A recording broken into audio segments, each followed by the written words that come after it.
நம்ம உடலுக்கு ரொம்ப ரொம்ப பயனளிக்கக்கூடிய சில உணவு ஐட்டத்தை பார்க்கலாம்.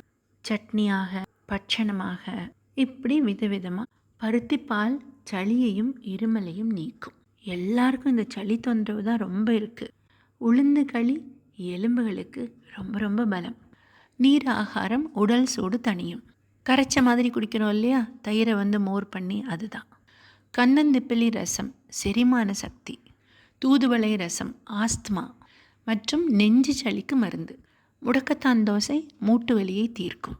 கூட்டாஞ்சோறு எல்லா காயும் போட்டு செய்வாங்க.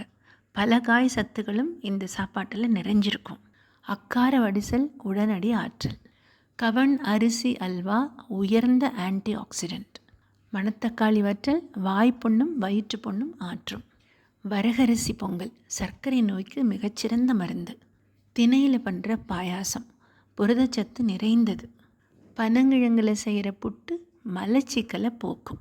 சுக்கு மல்லி காஃபி குடிச்சு பாருங்கள், தலைவலி பறந்து போயிடும். இஞ்சி முறப்பா பசியை தூண்டும்.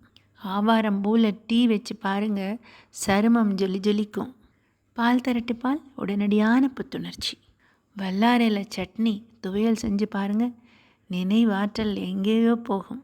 நார்த்தங்காயில் சாதம், எலுமிச்சங்காய் சாதம் செய்கிறோம்ல, அதே போல தான் இந்த நார்த்தங்காய் சாதம் பித்தத்தை போக்கும். ராகி கேழ்வரகு கூழ் உடலுக்கு ரொம்ப குளிர்ச்சி, எலும்புகளுக்கும் ரொம்ப பலம். இப்போ சொன்ன ஐட்டத்தில் எதெல்லாம் நீங்கள் சாப்பிட்ருக்கீங்க?